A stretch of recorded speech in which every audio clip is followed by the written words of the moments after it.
Hello बच्चों। तो आज का हमारा क्वेश्चन है which of the following is a fat soluble vitamin. Option A vitamin A, option B pyridoxine, option C riboflavin, option D thiamine. तो अब आपको बताना है कि इनमें से कौन सा एक फैट सॉल्युबल विटामिन है। तो उसको जानने से पहले हम जान लेते हैं इसके की कंसेप्ट को। तो जैसे कि आपको पता है विटामिन्स क्या होते हैं।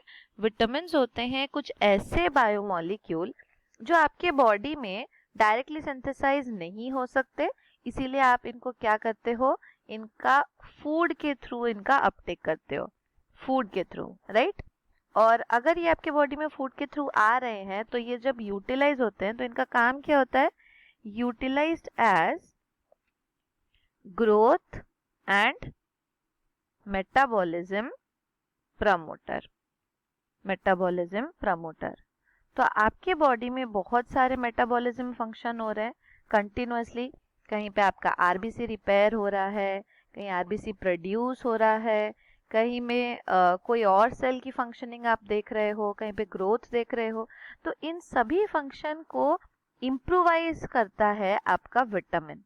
बहुत कम अमाउंट में रिक्वायर्ड है, लेकिन इनके बिना भी अगर आपका बॉडी फंक्शन करने की कोशिश करे, इनके कम अमाउंट के बिना भी अगर आपका बॉडी फंक्शन करने की कोशिश करे तो वो ठीक से फंक्शन नहीं करता, और तब ये क्या करता है, डेफिशिएंसी डिजीज क्रिएट करता है। तो इनएडिक्वेट अमाउंट कॉजेस डेफिशिएंसी डिजीजेस। ये भी आपको याद रखना जरूरी है। अब होता क्या है बच्चों, जो विटामिन है अगर वो हमारे फूड से ही लिया जा रहा है तो वो हमारे स्टमक से हमारे डिफरेंट ऑर्गन्स तक कैरी होने के लिए उसको एक पर्टिकुलर ट्रांसपोर्ट मैकेनिज्म की जरूरत होगी, राइट। हमारे स्टमक से ऑर्गन में जाने के लिए रिक्वायर्स ट्रांसपोर्टेशन। और ये जो ट्रांसपोर्टेशन है हमारे बॉडी में कौन करता है, हमारे बॉडी फ्लूइड्स करते हैं।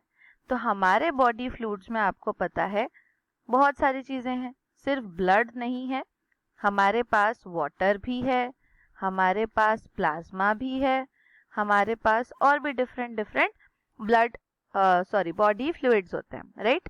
तो हमारा जो विटामिन है वो इन्हीं बॉडी फ्लूइड्स के थ्रू कैरी होता है। अब विटामिन के कैरी होने के दो तरीके होते हैं। कुछ विटामिन होते हैं जो होते हैं फैट सॉल्युबल। फैट सॉल्युबल यानी ये आपके बॉडी के जो फ्लूइड्स हैं, यानी स्पेशली आपका प्लाज्मा वाला जो पार्ट है उसमें जो फैट होता है ये उसमें डिसॉल्व हो सकते हैं। तो we can write it as dissolved in fats. तो इसीलिए आप इनको क्या बोलते हो, फैट सॉल्युबल विटामिन। तो इसका एग्जाम्पल होता है आपका vitamin A, vitamin D, vitamin E, vitamin के। ये सारे ही आपके फैट सॉल्युबल विटामिन होते हैं जो कि हमारे बॉडी में फैट में डिसॉल्व होते हैं। और सेकेंड टाइप होते हैं आपके वाटर सॉल्युबल। वाटर सॉल्युबल, और ये किस में डिसॉल्व होंगे, हमारे बॉडी के अंदर जो 70% वाटर है, वाटर में ये डिसॉल्व हो सकते हैं, ठीक है, वाटर डिसॉल्व।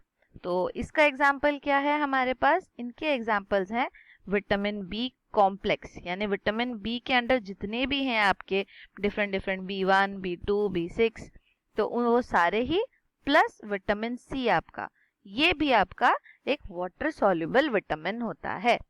ऑलराइट, अब हम क्वेश्चन पर वापस आते हैं। हमें पूछा है फैट सॉल्युबल विटामिन कौन सा है। तो फैट सॉल्युबल के अंदर में यहाँ पे जो दिया हुआ है सबसे पहले विटामिन ए ही दिया हुआ है, तो ऑप्शन ए तो करेक्ट हो जाएगा। और बाकी के ऑप्शन चेक कर देते हैं। पायरिडॉक्सिन जो लिखा है, पायरिडॉक्सिन, पायरिडॉक्सिन हम किसको बोलते हैं,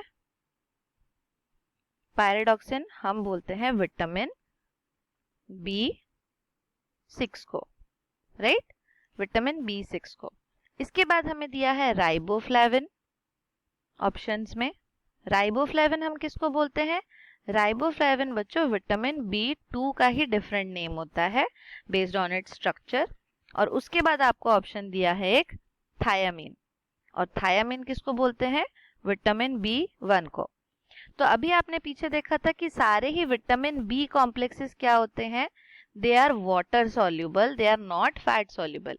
इसीलिए आपके ये सारे ही आप लिख सकते हो, ये क्या है, वाटर सॉल्युबल विटामिन है and they are not fat soluble vitamin. इसीलिए करेक्ट ऑप्शन आपका क्या है, option A is your correct answer. Hope you understood it well. Thank you.